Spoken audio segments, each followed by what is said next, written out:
Tonight's workshop, I have the pleasure of welcoming John McCartan, aka Manic Focus. He's a really amazing, talented producer, DJ, performer. He's played at festivals all around the world. He has a ton of really great releases out, and he's going to be showing some really cool stuff. So, before we get started now, this is our chance. We do this at the beginning of every workshop. Just like to let us know if you guys have any questions, either for Manic Focus or any Ableton questions related at all. This can be just this is your chance to get some freebie questions in right away, just to kind of warm up this workshop, get the creative juices flowing, all that fun stuff. So just for anyone that's tuning in on Zoom, do you guys have any questions at all? Now's your chance to go ahead and type something in that Zoom chat, and we're going to go from there. I'm going to be fielding in the questions. If no one has any, I might have a couple questions for you, John. When did you first start using Ableton to produce your music, or just to produce music in general? What was the kind of your segue into working with it? Because I know you've been using it for quite some time now. Yeah, I'd say I got into using Ableton specifically in like 2009. And prior to that, I'd been making beats on Logic. I was using Logic 6, and I had an MPC 1000 and a Yamaha S80. And I would mostly do all my sequencing and composing and arranging on the MPC 1000. And then I would solo every track into Logic.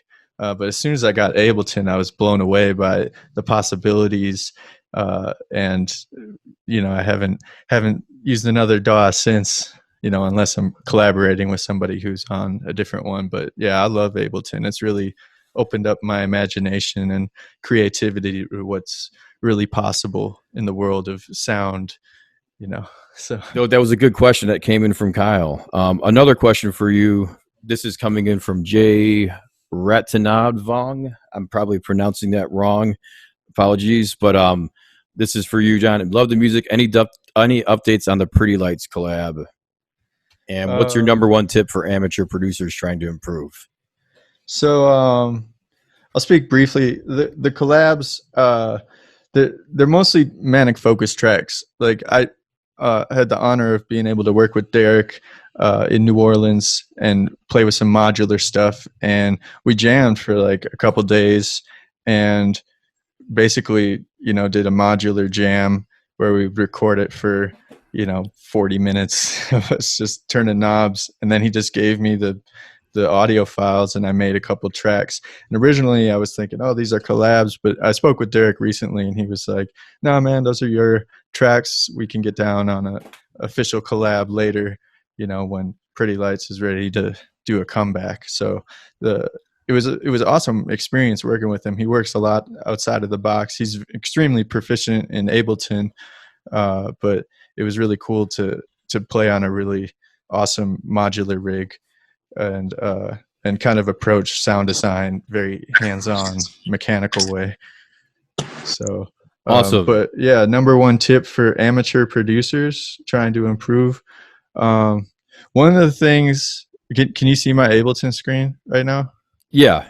All right. So I'll just do, for example, one of the things that I did when I first got into Ableton was I would automate my volume. You want things to fade in, fade out, all that kind of stuff.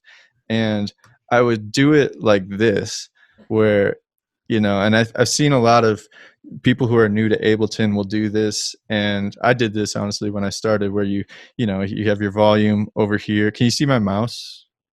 Yeah. All right. So you have your volume over here, and say, you want it to fade in, and you do something like that.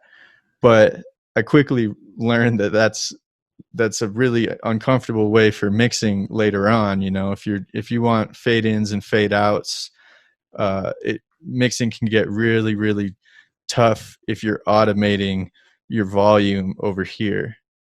And so rather than doing that, you go into the clip, and even if it's MIDI, if it's audio, it has a slightly different approach, but you go MIDI, you go show modulation, and now I have my track volume right here. And what's cool about adjusting track volumes from this setting is that now if I go up or down, the volume will still fade in and fade out as more of a percentage of your master rather than automating this. Because a big thing too, I learned this from low bounce when I was first starting, is like if I'm mixing, and I tend to mix pretty quiet. And one thing I'll do is up here, I'll select all and I'll pull this down, to give myself more headroom, and my mix will still be the same, but I'm able to pull all the levels down simultaneously and allow myself some more spots to get headroom. And when you're doing fade ins and fade outs within the clip, as opposed to doing it right on the volume knob, it makes mixing a lot more enjoyable and smooth. And I've had a lot of fun doing that kind of stuff. So that's a big tip I'd say off the bat, is don't automate your volume on the master volume. Do it within the clip the audio clips that you're doing.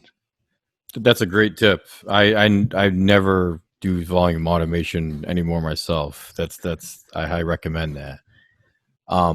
Another question, just moving on, I think you're going to, once you officially jump into your presentation, one question coming in from Sam: what stock plugins do you find you use as much or more than third-party equivalents, or any quick ones that you find yourself using frequently, like particular the EQ, compression, or distortions, as opposed to using them on third-party VSTs? Yeah, honestly, the main plugin, the stock plugins I use are EQ8. I use that for everything. I like the reverb, the chorus effect I also really like, and the what is it called? The multiband. Wait, why am I searching in that? Hang on.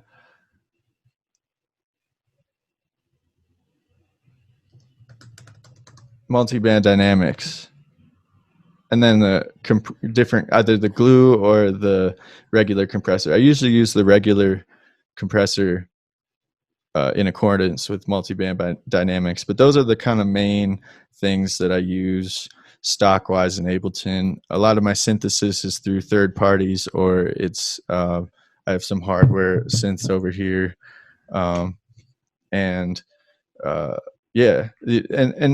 every once in a while, I'll go through. I like the auto filter in Ableton a lot. I think they have some cool effects in there. But yeah, those are the main go-to stocks. I've been trying to simplify my overall process of mixing and really kind of turn everything into audio, and then move from there, and not slam every track with a ton of effects. So, just kind of finding the right ingredients to start, as opposed to over processing later. Because when I was, years ago, I would design a sound with a synth, and I'd have all these crazy effects and stuff on it. And as I grew older, I'd learned like different ways to get the same thing done in a lot cleaner, simpler fashion. So I've overall the last couple of years been focusing on simplifying the whole process and making sure every sound is good off the bat, as opposed to banging my head on the wall later trying to eliminate frequencies and that kind of thing. This is a good segue into another question coming from Eli Voss. So what is your first step in mixing? Do you prefer just doing volume on all your tracks and panning and then EQing, or do you start one track at a time, optimize it, and build up from there? Do you have a general kind of, I guess, method to your mixing process that you typically stick to, or is it kind of different with every track? It's kind of different with every track, honestly. I compose first, arrange the beat, add synthesizers, bass, keys, organic instruments, vocals, and everything will be arranged and not mixed. And then I'll tweak the volume first to kind of roughly get it where I want. And then I'll go through and I'll throw EQs on anything that's over like 500 hertz. So I usually won't throw the EQs on the drums until the end, but I'll throw EQs on kind of the higher range of the spectrum, and I'll start cutting frequencies. I use strictly subtractive synthesis, so I'll just or subtractive EQing, and I'll just start kind of trimming away everything that I don't want, and trying to give everything a little bit of space. But I do like to blend frequencies together, and and try to have instruments share the same part of the spectrum. But yeah, so I start with volume and then start EQing from the strongest melodic elements on the higher range of the spectrum. And if I have a sub bass, low pass it, so I'm just hearing the low, and really try to have everything sit in its own little pocket. But yeah, just volume and EQ 8, and that's kind of how I start. And then then after that I start side chaining and all other kind of crazy stuff. Awesome. Another question from James. Well, we're talking about volume from James on Zoom. How do you use the volume modulation trick that you use to automate your volume if it's a loop that repeats over time? Do you have to consolidate the loop, or do you unlink the envelope for a loop? How would you do that? Yeah, so if it's I believe if it's a loop, and let's see what this is. Just a vinyl cracking, vinyl crackle. So yeah, if I were to just do this every time it loops, it would start over again, right? Like it would. It's pretty quiet. And then when it gets to the end, it would do that again. So yeah, what I would do is join it. It really depends though on like what you want to do. If you're just trying to get volume to fade into a section and then fade out, you could, for this track in particular, it's just an example. If I want this whole middle region to be 100%, and I want the end to fade in and out without using these, or maybe I want the middle, you just break them into sections, and then I can fade in and then fade out, and the middle sections won't be affected. Or you can pretty much do whatever. This software blows my mind every time I use it. Like how many things you can do with it is pretty insane. But yeah, that's how I would do it. If you're talking about doing a fade in and a fade out, or maybe you want to just kind of glitch out a sound and you take whole chunks out. I would split it into groups based on, like, this whole thing is a loop that I just broke into groups, and that way, I can have individual clip modulation on every track rather than it just looping as one effect. Do you have do you usually start with drums, or do you always start with a melodic concept, or start with a vocal? Or is it different every time? That's another question coming in from JR on Zoom. I usually start with the melodic elements. I like to save the drum part, because to me the drums are the most fun. Like once you have the drums in there, then you're like really grooving. So I just try to hold the drums in my head and compose, as much of the melodic and main bass elements that I can, and then add the drums later. Usually the drums are like the third or fourth step when I'm sketching out a beat. But I always start with the main, either chord progression or just a piano melody or something like that, or a sample. Cool. So we're gonna pause on some of our questions. We're gonna have time for some more questions from everyone in the Zoom right now. But right now, John, you were gonna show some pretty cool mixing tips and tricks that you commonly use for processing bass, correct? Yeah.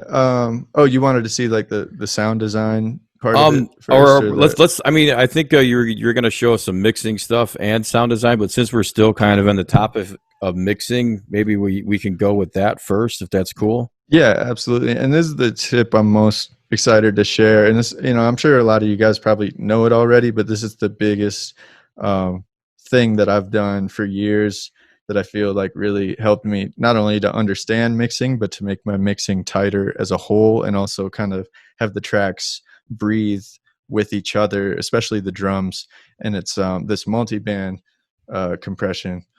And basically, I'll show how to make it. You open up multiband dynamics. I'll mute this one. You open that up and you're going to group it. And once you group it, you're going to copy it 3 times. And now you have high, oh, high, mid, low. Make sure you're not playing anything as you're setting this up. Otherwise, you'll be blasting the signal.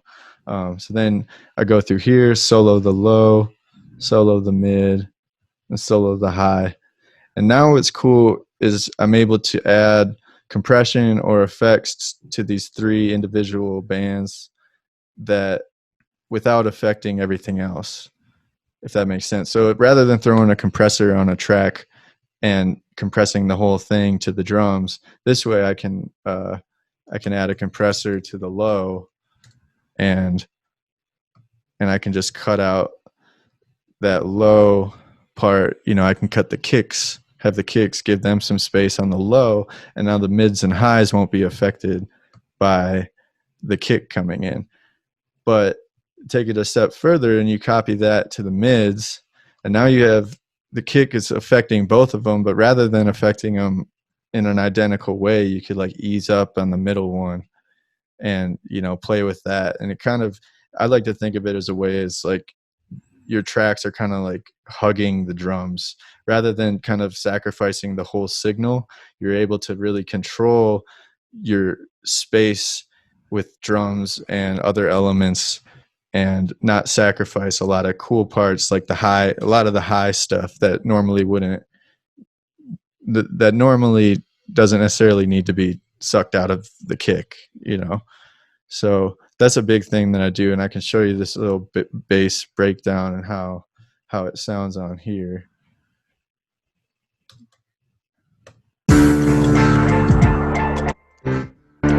Let's get these vocals back in.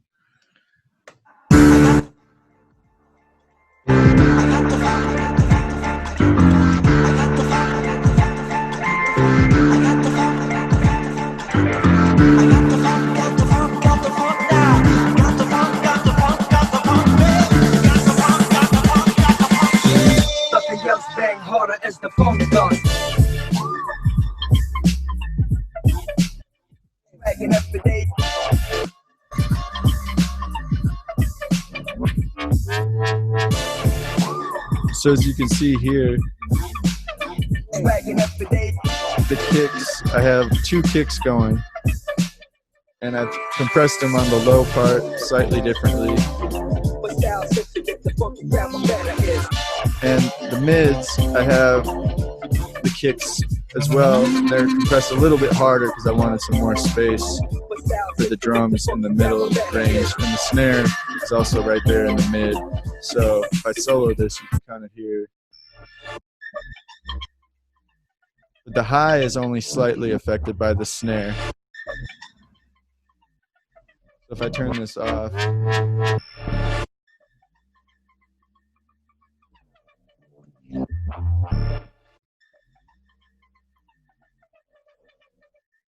I can throw it back.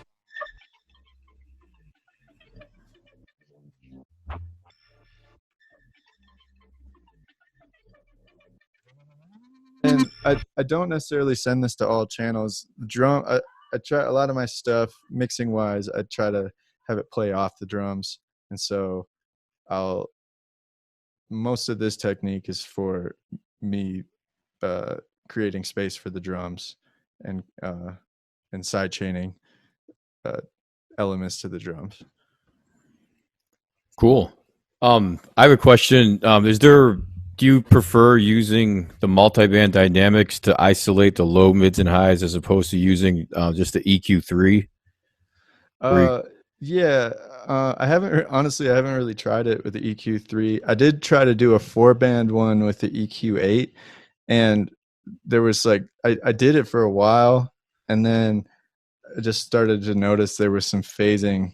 Like if you try to split this up, it it didn't really work as well as I was hoping. Do you know, is there a way to like make a multi-band with this without having crossover or sacrificing?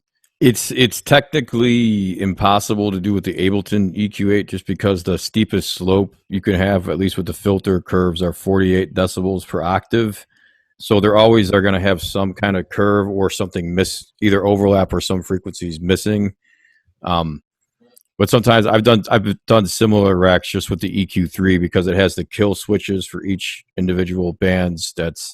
Um, it's just a little bit simpler, but there is a slight the way that the frequencies cross over still with the EQ3 is a little bit different from the multi-band dynamics also. So if you when you do it, you group it like this, and then imagine like a similar thing, Yeah, and then you just like if this is the high, you just mute those, and if this is the mid, and then correct. Yeah. we're cool. I think it's pretty much the same. It just there is like a little bit different of a phase overlap with like killing the or soloing the bands of the multi-band dynamics compared to the EQ3 though. Um, I'm not sure if it's that big of a difference or not actually, but Yeah, this one, I guess I should probably just start doing it like that because it seems a lot cleaner. Yeah, thank you for that tip. I never really thought about doing it like that's that. no, that's yeah. I Nice. mean, I definitely A B it. Maybe you have the crossover frequencies and the multi-band dynamic filters are a lot. The cutoff points are a lot sharper. Or say with the EQ3, you have a 24 decibel or 48 decibel slope for each band, so it is a slightly different. It's just a slightly different way of cutting those frequencies off. But it's worth experimenting with using both options. Nice. Um,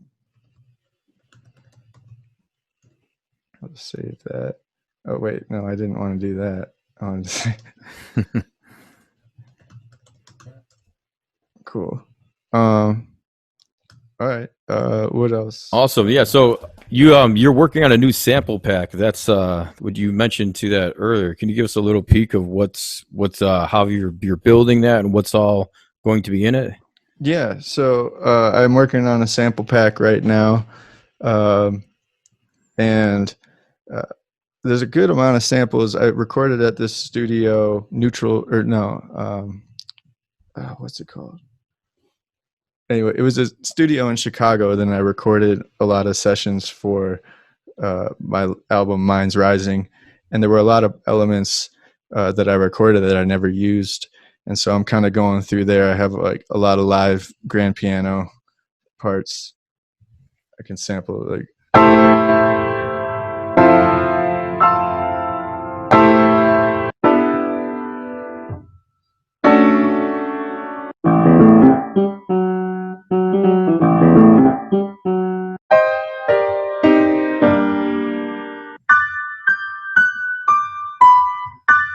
Did you play those yourself or did someone else play? that's me playing Oh, those. awesome, awesome. Yeah. Um, I also got some cool studio synth stuff.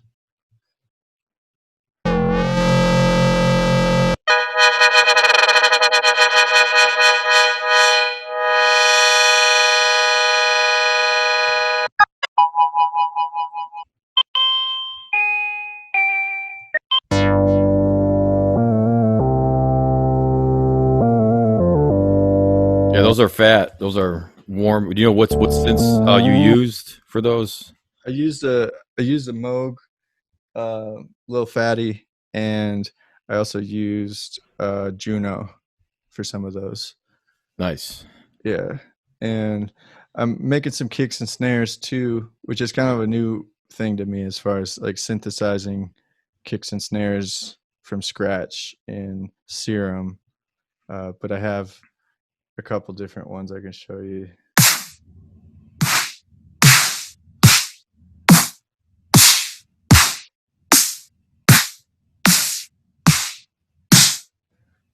Yeah, those are some of the snares. Oh, I also made some modular stuff. I can show you this quick modular rig that I got.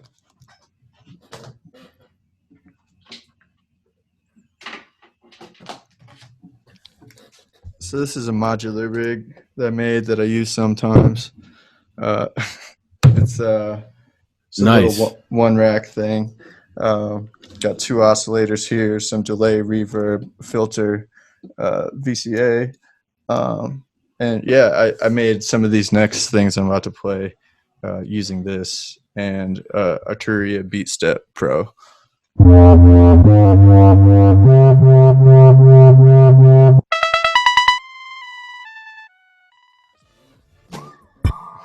Nice. Yeah, so those will be on the sample pack that I hope to finish soon. I'm about a little over 100 samples in, and I'm aiming for 300. So I hope to release it on Splice. I made this collab with my friend Ahi, who's a really talented producer, sound designer, and I might release it through his sound design or sample pack label. Can you show us how you made some of those snares, or just kind of like just a general? I was kind of in the zone when I was doing it, so I don't really know exactly the process, but I did save kind of like the main thing that I was working off of. Oh, accidentally closed the chat. Can you see Serum right now? We can see it now. All right, cool. So let's see. Here's my snare. It's basically, you got a noise. It's mostly just the noise that's doing the work. Let me turn my keys on, arm this track. It's kind of loud, but this is the last one I was working on. And yeah, just a quick attack, quick release, and I like playing with the different kind of noise generators. You can get some interesting stuff like that. That sounds pretty cool. Go through the effects, add some distortion, a little bit of EQ, and all this is being affected by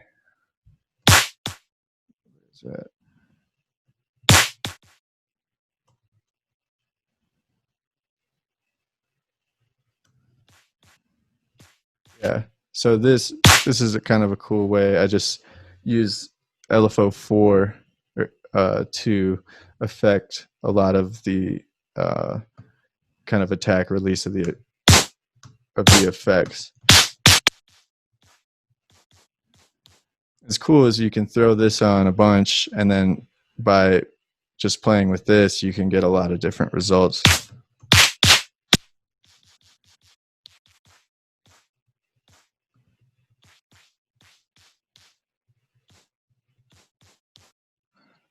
And I like to have a lot of my drum samples to be pretty clean, so I didn't throw any reverb on there. I like to do that after the effect, or after the once I load a sample into my session, then I'll add reverb after the fact. Awesome. You also made a bunch of kicks for your sample pack as well. Do you have any? Can you show us just your kick synthesizing process? Yeah, here's the kick. Let's see here's my kick process. So basically, I have a sine wave holding it down on the bottom, and then once again these attack kicks, and these are all just great noise generators. Those are all the factory noise samples too. Yeah, right? So yeah. These are all these are all the factory ones. for this particular one, I have the pitch being affected by envelope 2.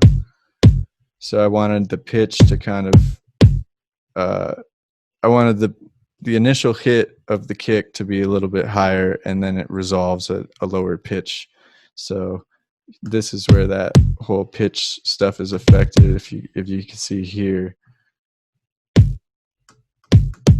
it's pretty subtle, but it helps getting kind of like that initial knock, and I'd like to have it resolve at a lower register. So yeah, processing wise, yeah, it's basically a sine wave and a sine wave and a noise, like a kick noise. Without it, that's just a sine wave, you know. It's still pretty cool. It's pretty clean for the most part. I mean, I have these effects on here, like some distortion. If I turn all these off,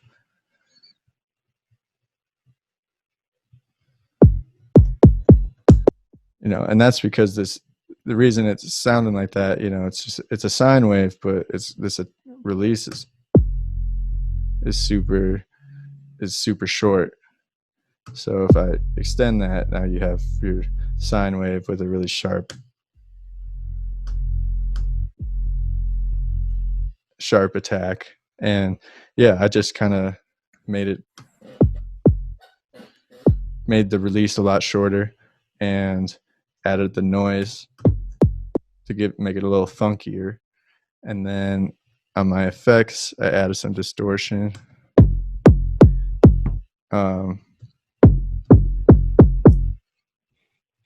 Compressed it a little bit, make it extra fat at the low end.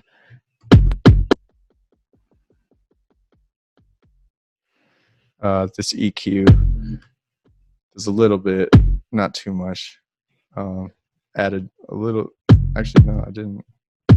Oh yeah, so this filter is kind of opening up when I initially hit, and oh, this hyperdimension, which isn't doing anything. So, but yeah, this is kind of like a rough idea of how I would sketch a kick, and I try to tune my tracks and keep them in tune. So with the drums, so whatever key the song is in, I'll have my kick as the root note.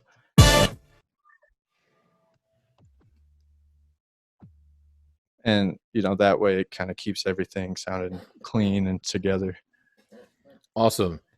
Have you been using the Ableton 10 drum bus audio effect to shape your kicks and snares a lot? I haven't. No. I highly recommend trying it. Word. Yeah, honestly, I haven't touched this at all. It's my favorite Ableton 10 new plugin.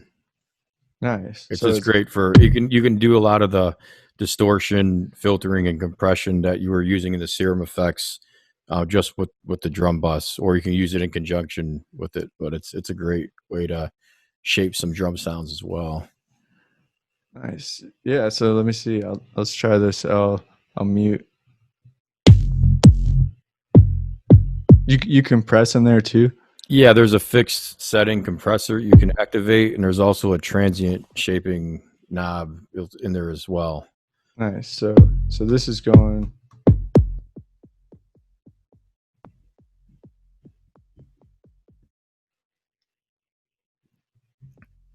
The boom will make a frequency resonate at a specific note. If you want to add more sustain or bass to it, the compressor is in the bottom left corner. And then you also have a transient shaper knob, which you can bring up the attack or the sustain of the kick by tweaking that as well. Oh, wow. Yeah. Probably using it in conjunction with the Serum effects, you can get some just a little bit extra, you know, just punch out of your kicks and stuff like that. But awesome. Thank you. Yeah, I never touched that before. So that's pretty cool. Awesome.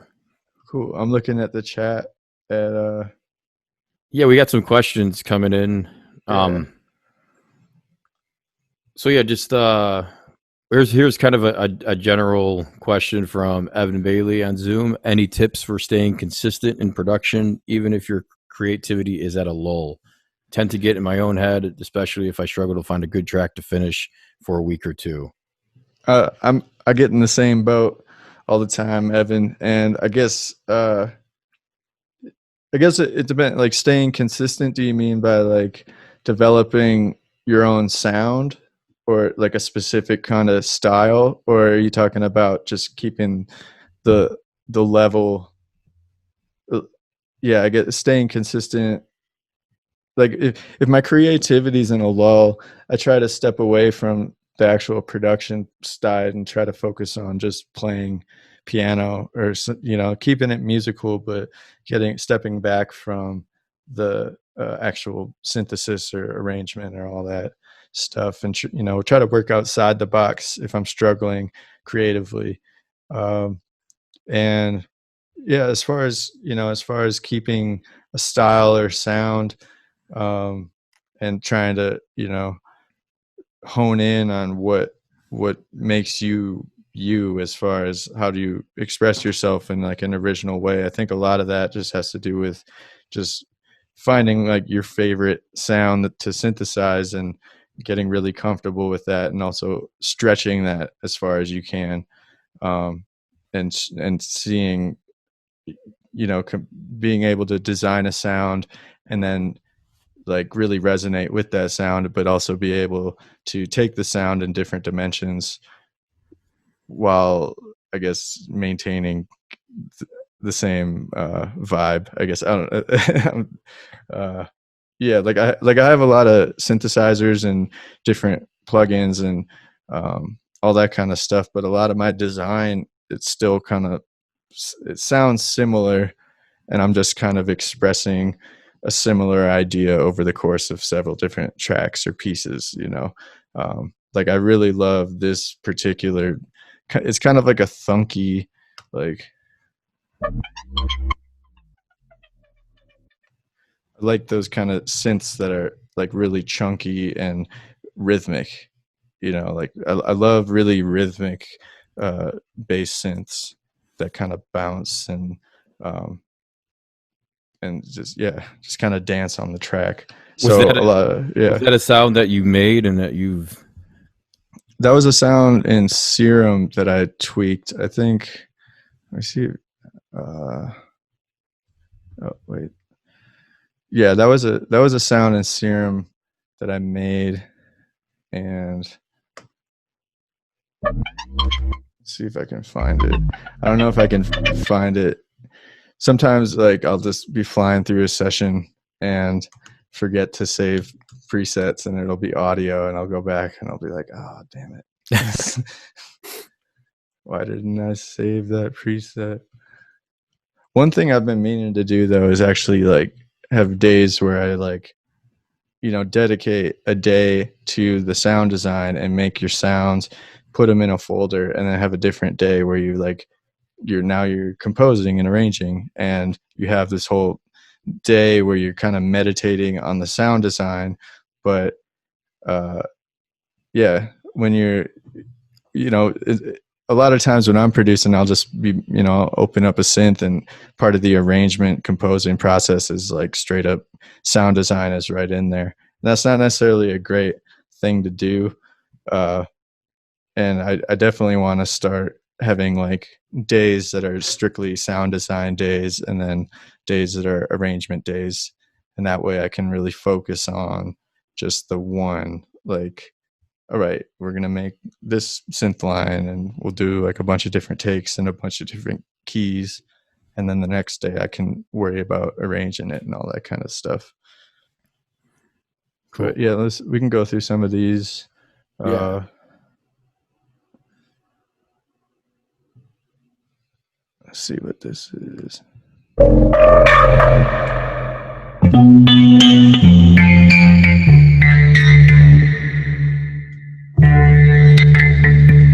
Yeah, so that's kind of like I love that thunky kind of like, it's almost like you're playing drums with a lightsaber or something. Like I love that kind of sound.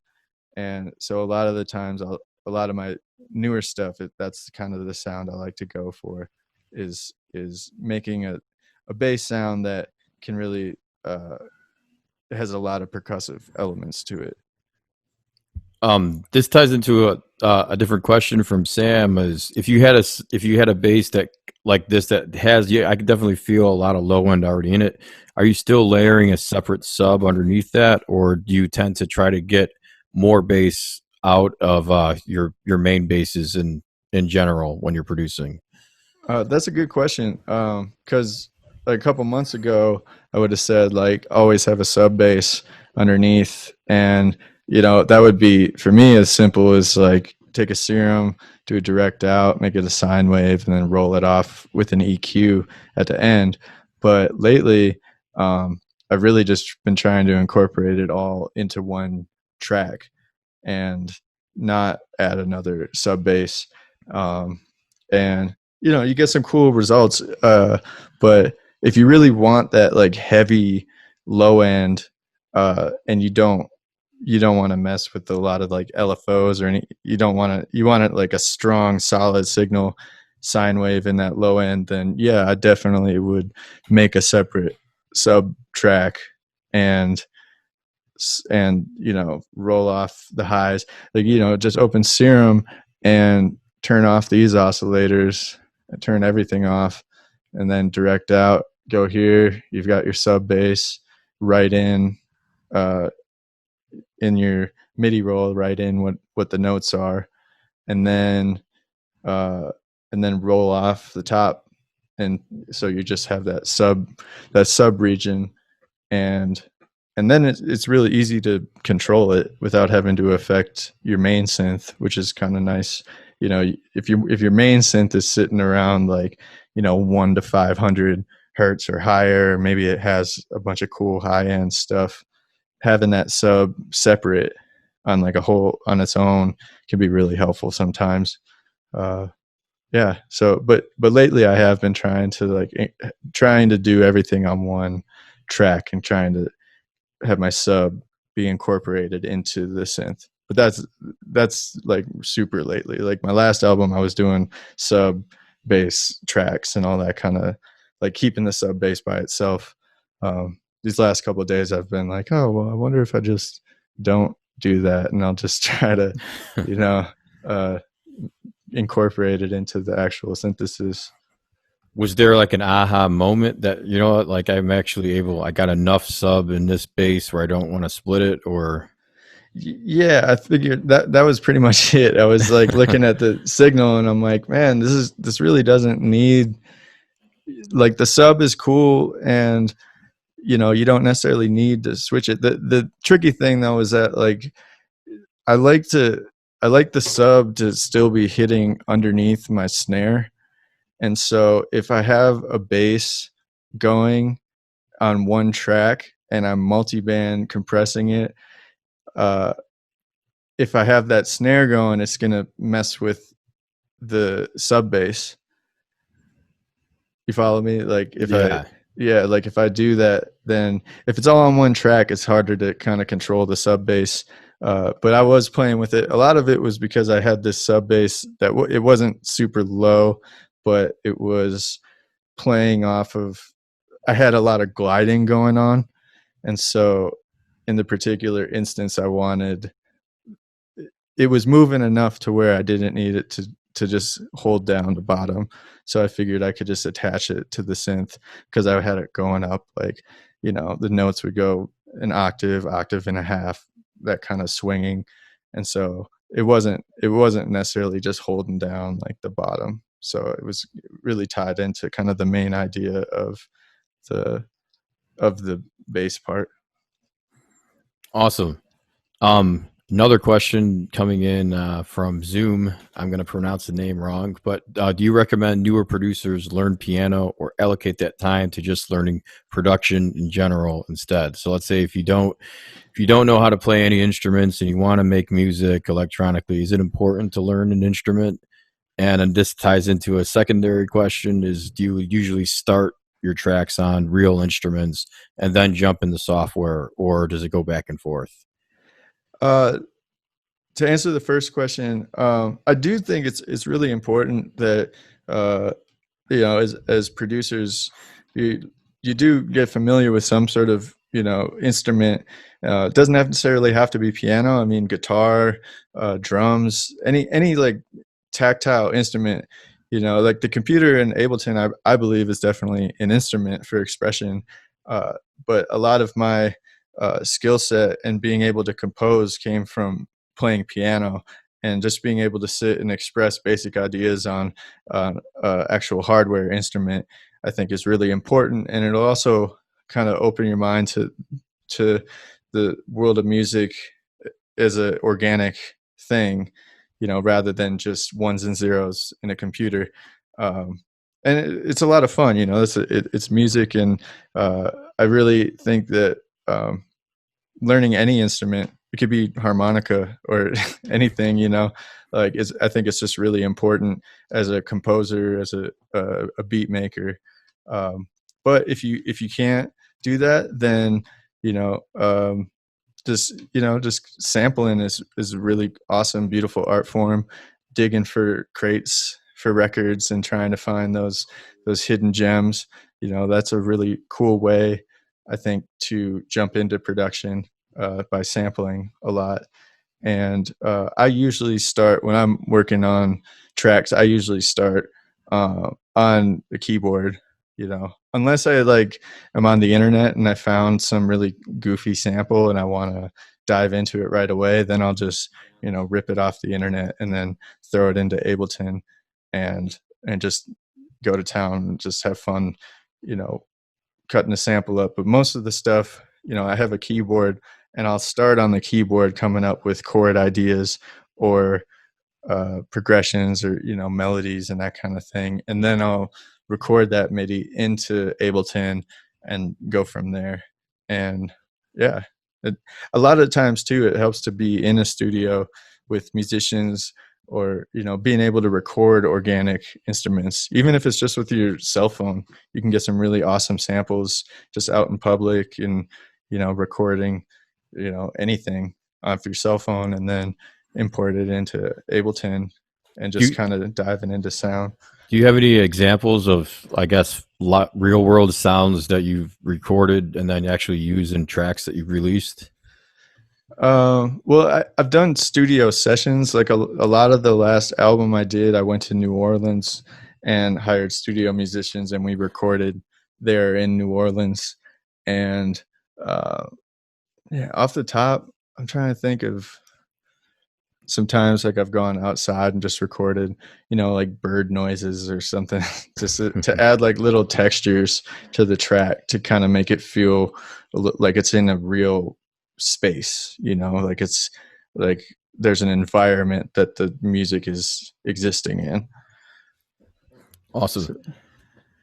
On that note, what tips do you have for changing the way a sample sounds, whether it's warp modes or stretching or choppings? Do you have any tips or tricks that you find yourself using?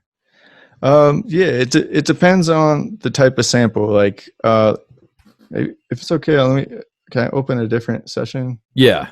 All right, I'm gonna do that.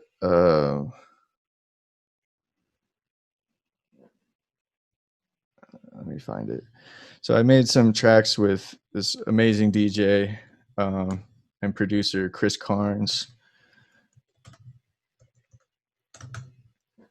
and phenomenal turntablist musician, and he sampled some really cool records, and the records had drums and that kind of stuff on it.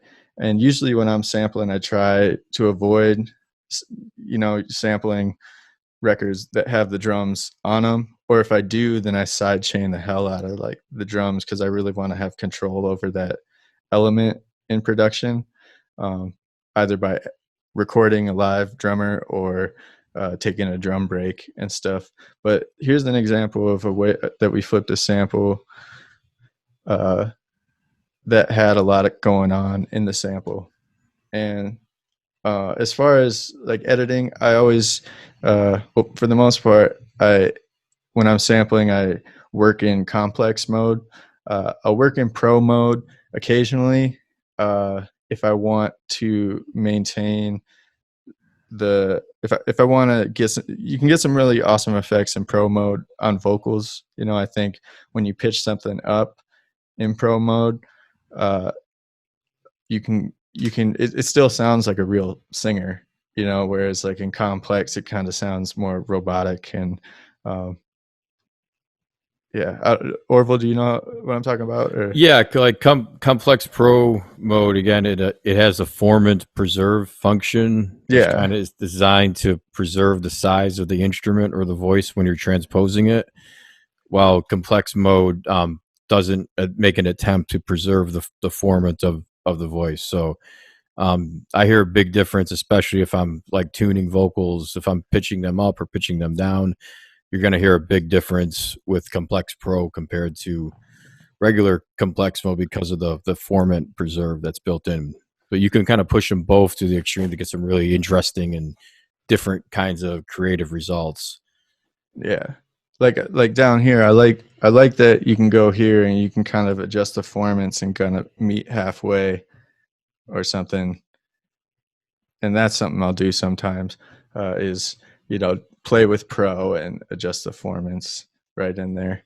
But yeah, here's a track I'm working on with Chris, and he did a lot of this stuff, but through some nice compressors on here.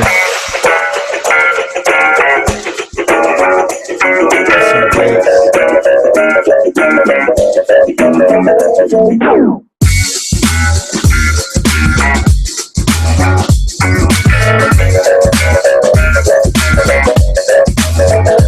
bass.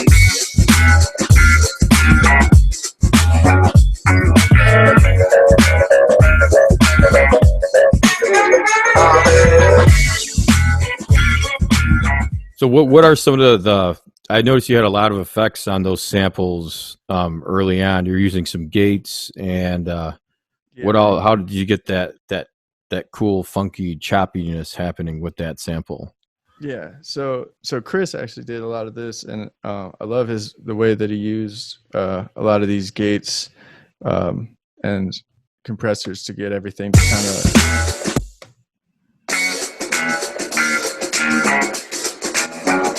So like the sample's there, but it sounds like older, like he cut out the lows and it still maintained like the funky vibe.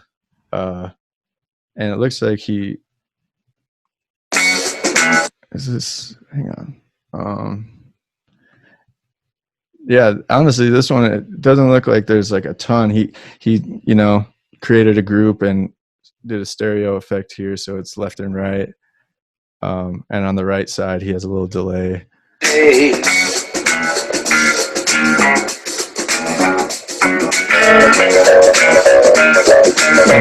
And then I added this compression here to get it to play off the drums. The same kind of technique I was talking about earlier, where I have my lows, mids, highs, and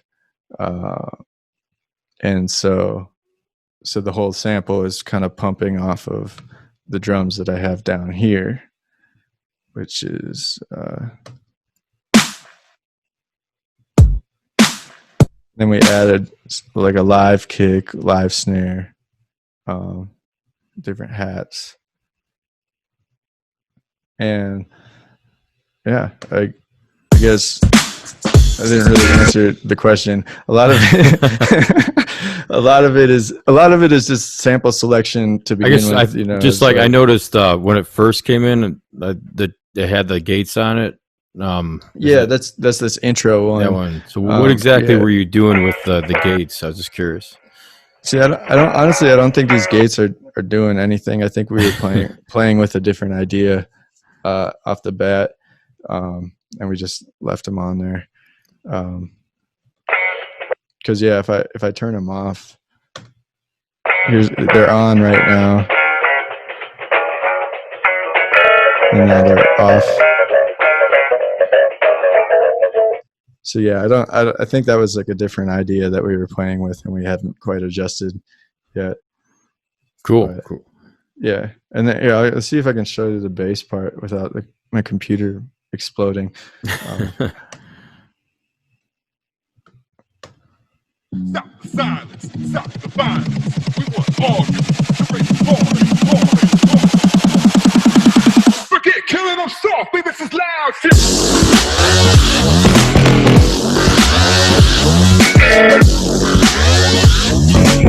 Forget killing them softly, this is loud shit.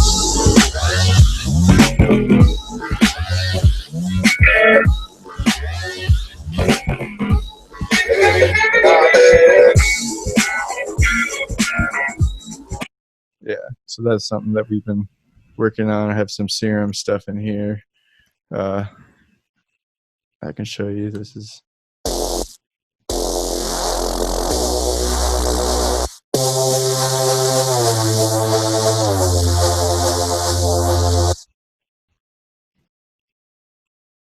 where did it go? Oh, it's down here. All right, yeah.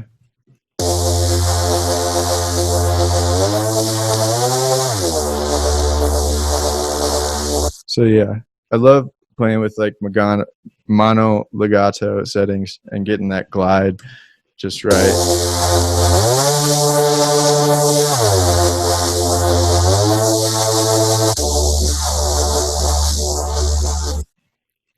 Yeah, it's basically two oscillators. I probably could have done a better job on this. I don't know why I have both of them. All three of them are 3 octaves lower. So I could have just left them at 0. But yeah, just a little notch action. Effects, man, I love this hyper dimension effect. You know, like the dimension expander and massive, but a little more control. And I usually try to throw that at like the end of the chain. Nice. While we're on just some I guess synth patch and mixing stuff, this question comes from Evan. Any tips for getting multiple different synth patches to work together, not necessarily overlapping? Oftentimes I'll tunnel vision on one particular bass/synth sound and will compose too much with that. Yeah, so that's a good question. One thing that I like to do, if I have, a bunch of different synths, this track is a bad example, but a lot of times I'll make a whole, like say 4 bars, right? I'll have a synth in Serum and I'll jam 4 bars with that. Bounce that to audio, take a different synth, or tweak that synth and do the same thing. Mute the original synth, jam on that in the same key or with a different idea, and turn that to audio. And do that like 3 or 4 times. And then with audio, I'll just crossfade them in and out of each other, or leave them on separate tracks and maybe adjust, automate the EQ, but try to make it sound like one big synth. Like if that's that, to me, that would be like the goal when I'm working on a track, is try to make these 4 different synths that are holding down one part of the spectrum, and they're all, try to show how they're related, like try to make it sound like one big synth, even though it's really 4 that are kind of zooming in and out of each other. So sometimes I'll cut it up and throw all the audio onto one clip, and then other times I'll leave, if I throw them onto one clip, I'll try to crossfade them into each other. And if I have them on different tracks, I'll automate them accordingly. I'll automate EQ8, so certain frequencies are ducking and moving around as another synth comes in. But I think when you're starting, and you really want to come up with like a multiple synth idea where synths are bouncing off each other, just write in 2 or 4 bar phrases, and stick with, you have one sound and just play something, and stack it, like do that like 4 different times, mute each one, figure out, like, oh, I like, part 3 of the first synth and part 1 of the third synths, and mess around like that. But I think a lot of my success just comes from actually just writing and composing the music. more so than the sound design, because the sound design is a blast and a lot of fun. But I think a lot of the coolest ideas that I've come up with have come from just writing nonstop and writing in like 2 to 4 bar phrases, not thinking of a track as like a whole massive 3, 4, 5 minute thing, but thinking in terms of like 2 to 4 bars at a time, and really just writing like a cool hip hop beat, like a cool loop, something you can listen to over and over. And that's kind of a secret that I've had for a while. And not really a secret, but like, when I was making beats for rappers, like, 12 years ago, we'd be in, my parents' basement, and I would make the beat, but then I'd have to loop the beat for like 2-3 hours while all my friends were writing raps. So the key is to make 4 bars sound good for 4 hours. Then you're on to something. Like if you get sick of listening to the same 4 bars after 20 minutes, you should probably revisit the idea and come up with something that you can really like, soak in. Awesome. That's a great tip too. You heard it here first, folks. Here at Ableton User Group Chicago.